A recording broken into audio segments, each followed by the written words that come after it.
Bonjour à tous.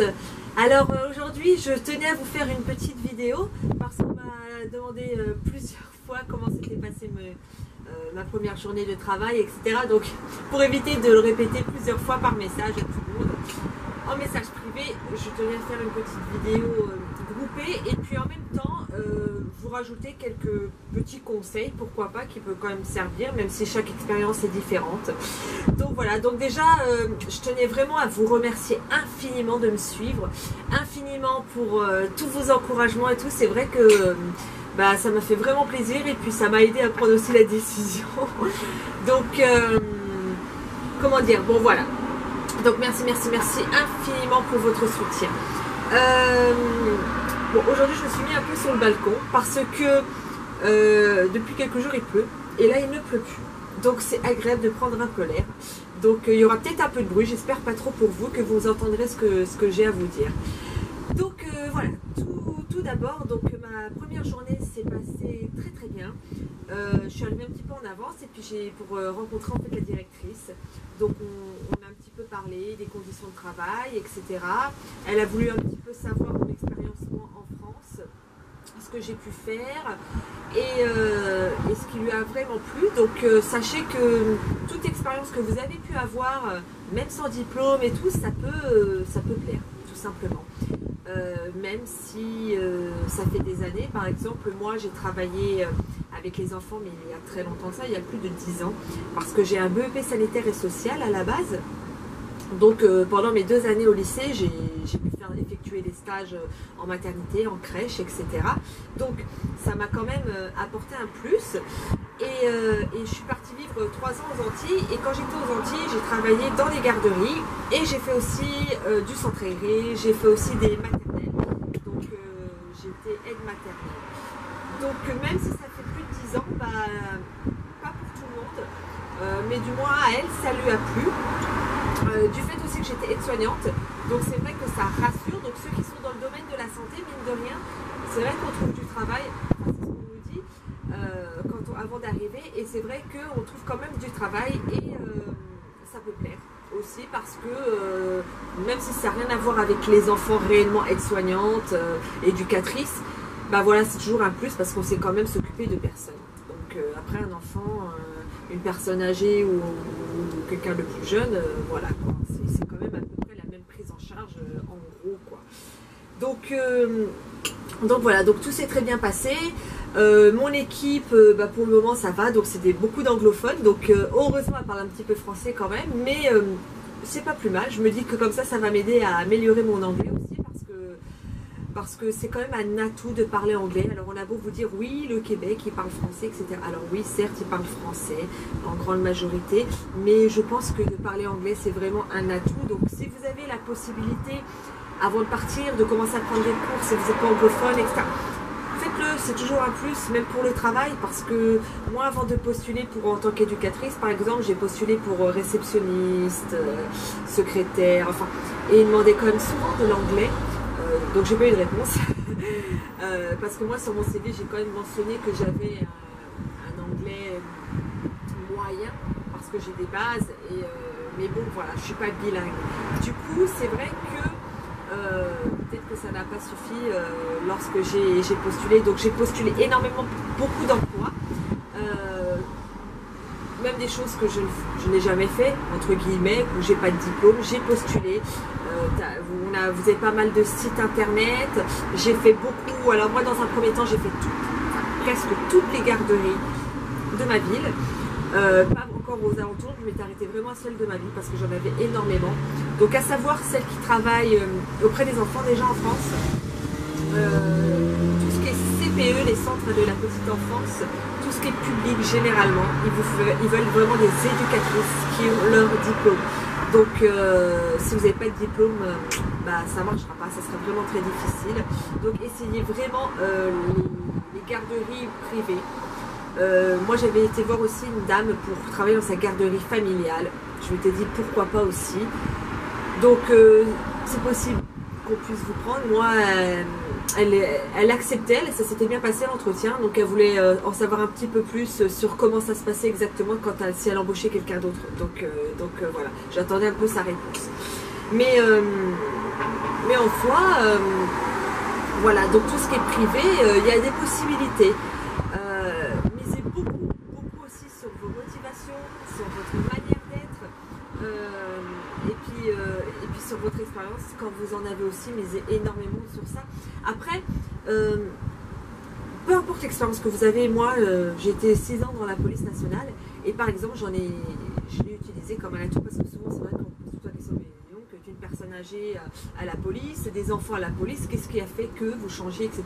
Donc vraiment, moi j'aurais dit tout simplement que dans la vie, des fois on fait des choix, des fois on est un peu jeune, on se cherche, on ne sait pas trop ce qu'on veut faire. Enfin, vraiment j'ai parlé avec mon cœur, et j'ai montré que du fait d'être aussi dans la police, j'étais assez rigoureuse, que le travail d'équipe, il n'y avait pas de problème pour moi, les horaires décalés, il n'y avait pas de problème pour moi. Même si tout ce que je dis n'est pas réellement vrai, c'est pas tout à fait ce que je pense, surtout pour les horaires. mais voilà quoi, j'ai essayé de jouer beaucoup sur ça pour que ce soit un point positif. Donc voilà, la police n'a rien à voir avec les enfants, et pourtant j'ai misé aussi un peu sur ça pour en rajouter, pour parler de tout ce que j'avais pu apprendre, parce que c'est vrai que c'est quand même un métier où il faut vraiment être carré quand même, et de la hiérarchie, tout ça, donc ça peut être un point positif. Donc j'ai misé un peu sur ça aussi. Sinon dans l'ensemble, parlant de ma journée, ça s'est quand même bien passé. J'ai découvert les petits bébés. Alors à savoir qu'ici, moi je m'attendais à avoir des tout petits bébés, mais en fait le plus jeune que j'ai, il a 1 an. Parce qu'ici ils prennent des congés maternité, pas comme en France où on dépose nos bébés de 3 mois, mon Dieu, comme moi j'ai pu le faire aussi. Beaucoup de parents, voilà, 3 mois, on est obligé de reprendre le travail. Et bien là non, ils ont des congés maternité. Alors pour les mamans qui sont enceintes, qui vous prévoient de faire des bébés, ne m'en posez pas plus de questions, parce que pour le moment je ne sais pas de combien, etc. Mais combien de temps, si c'est pris en charge ou pas, j'en sais rien. Mais du moins ce que je peux vous dire, c'est que beaucoup de parents prennent des congés maternité ici. Donc du coup le petit bébé que j'ai, il a 1 an. Alors ça s'est super bien passé. L'approche des enfants, ils s'adaptent facilement même aux nouvelles personnes. Ils sont un petit peu réfractaires au début, mais bon après ça va. Les parents, j'ai essayé un peu de les côtoyer aussi, parler un petit peu en anglais parce qu'il y en a, ils sont anglophones. Donc première journée quand même assez concluante. Ça change, beaucoup de pleurs, donc assez fatigante. Je suis rentrée, j'avais mal à la tête, donc je pense qu'il va falloir comme que je m'habitue à que c'est des bébés et que ça pleure et tout. Donc je l'avais oublié, parce que la mienne elle est assez grande, donc les pleurs voilà. Mais non, mais c'était assez fun, assez sympa aussi de voir comment les enfants peuvent être différents de ceux de France. Je les ai trouvés vraiment très autonomes, malgré qu'ils soient tout petits. Je m'attendais à ce qu'il fallait leur faire manger un tel. Du tout, ils mangent tout seuls. Ils sont vraiment, on les laisse vraiment faire seuls, quoi. On les aide vraiment quand on voit qu'ils ne peuvent pas, mais dans l'ensemble, ils se débrouillent tout seuls. Donc j'ai trouvé ça vraiment incroyable. Et donc voilà, donc sinon ça s'est bien fini. Moi j'ai la chance que la directrice, par rapport à ma situation, a été vraiment très cool. Il m'a changé mes horaires, du coup je fais du 8h-17h, ce qui est parfait pour ma fille. Comme ça je peux la mettre au service de garde le matin, le soir. J'ai mes week-ends, enfin mes fins de semaine. C'est vrai qu'en fin de compte je suis vraiment contente. Le salaire on verra par la suite. Je pense qu'on peut évoluer, et puis de fait quand même d'avoir des qualifications dans le domaine de la santé, je pense que c'est peut-être un plus pour eux. Donc on en a un petit peu parlé vite fait, donc on verra plus amplement dans les semaines à venir, etc. Déjà il faut que je prenne mes marques, mes habitudes, etc. Mon organisation. Voilà, moi je suis avec une binôme, donc on a 10 enfants à toutes les deux. Donc voilà, sinon c'est vrai que c'est cette première journée assez bien. Demain je reprends et je redémarre pour une nouvelle semaine. Voilà, c'est le début. Maintenant je suis assez contente parce que je vis ma vie québécoise, je suis arrivée. C'est vrai que ça a été quand même assez rapide, donc je ne sais pas si je suis vraiment chanceuse ou si je me suis bien débrouillée, mais je suis comme fière de moi parce que c'est vrai que j'ai commencé à postuler le 1er août, plus exactement, et en 10 jours j'ai réussi à trouver un travail. Donc je pensais pas, je me suis dit si je vais un petit peu plus galérer, etc. Et en fait ça a été rapide. beaucoup me disent ah, t'as de la chance et tout, ça a été rapide. Bah écoutez, si j'ai de la chance, bah tant mieux, j'ai une bonne étoile au-dessus de moi. En même temps, je me donne les moyens, en même temps, je lâche rien. Je suis arrivée préparée et ça, c'est très très très important. Alors, les parents solo, préparez-vous au maximum avant d'arriver ici. C'est très très très important et ça va être plus simple pour vous quand même. Donc très important, préparez votre CV aussi avant. Vous avez plein d'aides sur internet pour savoir comment on fait un CV québécois, parce que ça aussi c'est pas du tout les mêmes CV que la France, la mise en page, etc. Donc renseignez-vous bien sur internet, mais préparez votre CV avant d'arriver, ça vous évitera de perdre du temps, de postuler plus facilement. Et c'est vrai que, parce qu'il y en a certains qui arrivent, ils arrivent, ils se prennent en vacances encore, je sais pas, mais qui prennent trop de temps et je pense que c'est dommage. Le mieux on est préparé et le mieux ça se passe. Et si j'y arrive, pour le moment je touche ma tête, mais si j'y arrive, c'est que je suis arrivée quand même bien préparée. 2 ans, c'est pas pour rien, hein. On dit qu'il faut 9 mois pour se préparer à l'arrivée d'un enfant. Et ben 1 an, 2 ans d'immigration, de procédure, et ben c'est pareil. C'est pour vraiment vous aider quand même à vous préparer et en profiter à vous préparer à fond. Parce que même si on parle la langue française, c'est vraiment la vie à l'américaine. Ça se passe vraiment autrement, une autre mentalité. J'en apprends un petit peu plus tous les jours. Donc on adhère ou on n'adhère pas, mais voilà, il ne faut pas se croire que c'est la France. C'est pas du tout la France. Et heureusement.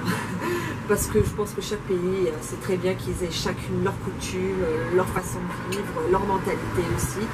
Donc, parce que si on change de pays, c'est pas pour retrouver forcément non plus le pays où on est né. Hein.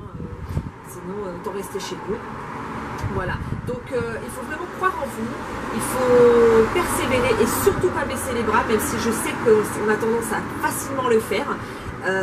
Voilà, ne baissez pas les bras, vous allez y arriver, ça peut marcher, il n'y a pas de raison. Donnez-vous les moyens, préparez-vous énormément avant de partir. Profitez vraiment de ces 2 ans, ceux qui sont en procédure pendant 2 ans pour la résidence permanente. Voilà, préparez-vous. Moi, je sais que j'ai passé mon diplôme d'aide-soignante, ma formation d'aide-soignante avant de partir pour m'apporter des points pour mon visa, ce qui m'a aidé à moi toute seule à avoir suffisamment de points pour pouvoir venir ici.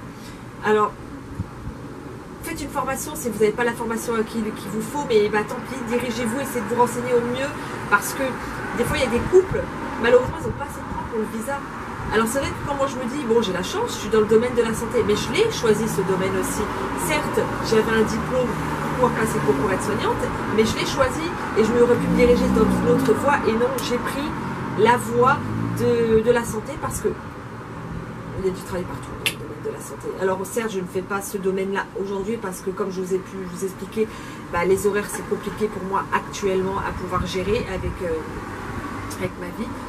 Mon enfant, mais voilà, comme quoi j'ai pas encore de réponse pour mon entretien au jour d'aujourd'hui, mais je pense qu'il y a peu de chances que ça se passe mal et qu'on me rappelle pas, parce qu'en même temps ça s'était quand même bien passé.